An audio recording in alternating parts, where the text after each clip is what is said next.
เข้าก็มาคนกลางอยู่ที่ไรไอ้น้องเรามาเต้าโฮมอยู่ที่มัด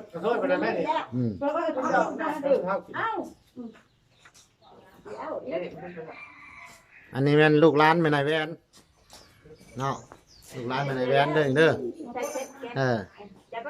ไม่นายแวนเลยมันแฟนลาวเลยมันพ่อตาจันพังเนาอยู่จังเขตทิศดินผู้ไทย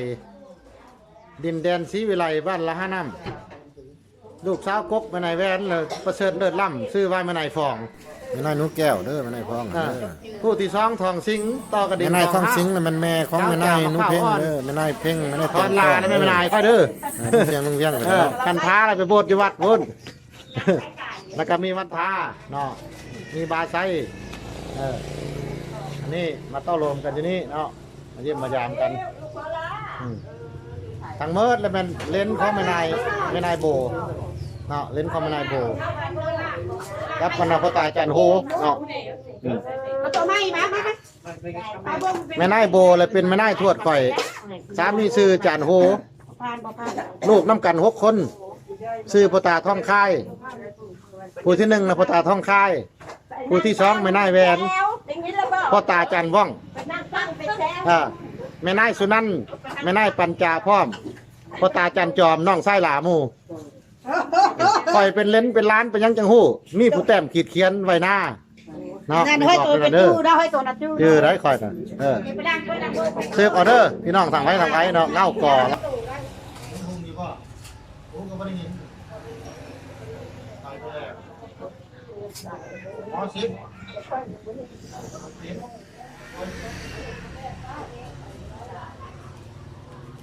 โอเคแล้วนั่งยานคุณตาเชิญคุณตาชาพูดแง่ๆกระโมงนั่งแก่นะนั่งมาเจออะไรแก่ต้องเข้าความลงนะครับนั่งเศร้าแล้วเอาไปย่างไอ้แม่มุกเกี่ยวแล้วรถมักรียายใช้มือรถจับไปน้ำยายมานี่เขาเป็นเฮ้ยสบายดีเป็นกับเซ็ตถ้วยเขาแม่เล่นเก็บเขาเป็นเขาไม่ได้มีเด็กนี่เข้าแก่แล้ว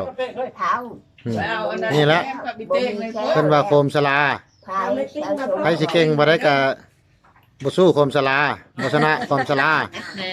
โคมแก่สลานี่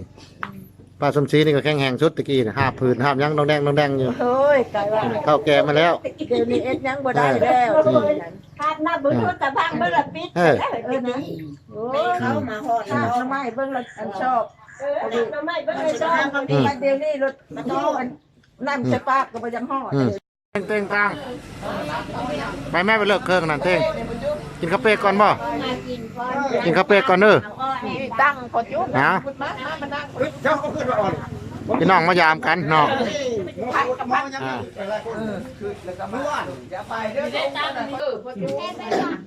แล้วก็จะเป็นเราโอ้ยจ้าคนเด็กไปวัดกันแม่ไล่เนี่ยแต่ข้าวเบิ้งแผลเขานอนมารับจากต้นมือแล้วเพิ่งเอาในแม่เป็นเขาแม่แผลเขาแผลเขานะเบิ้งแผลเขาเบิ้งเช็ดเขาเป็นแห่งรักเป็นหัวนอน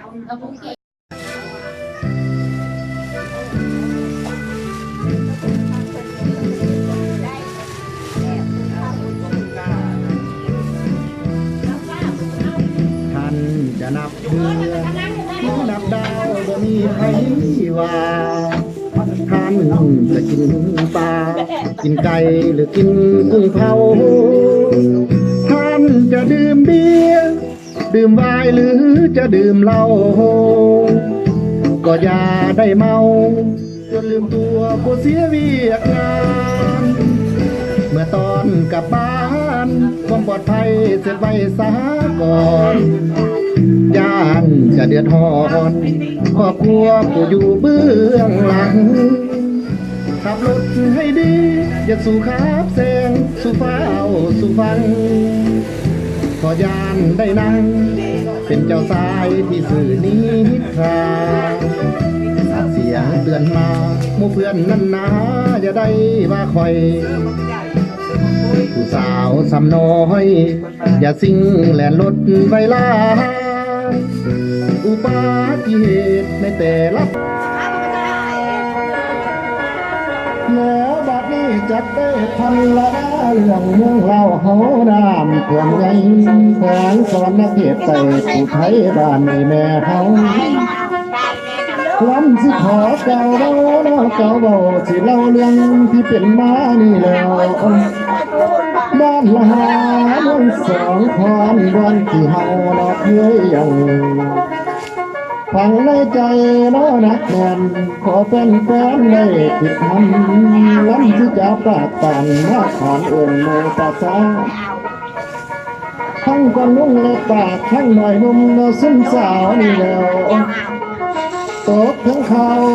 เนาะจำเป็นน้ำทางเทแต่ทั้งป่าละหาเฮาเนาะปีฝนตกที่น้ำท่วมใหญ่ไหลสู่เมืองแห่งห้องของกวางดอกลีพีหลายวันที่กระแสน้ำลุกลำไป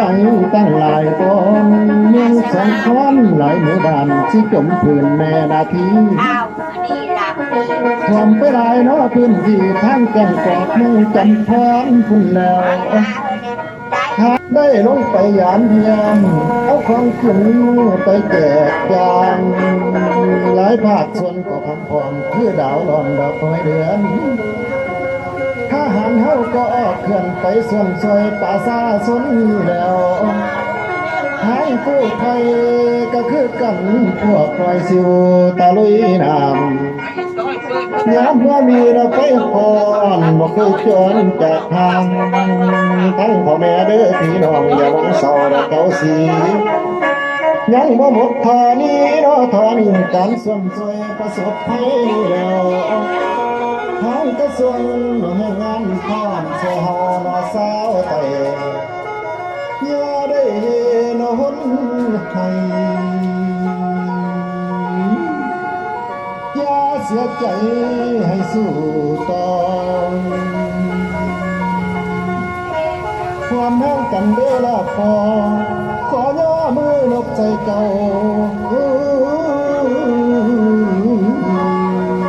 แม่งเต่าเขาช่วยกัน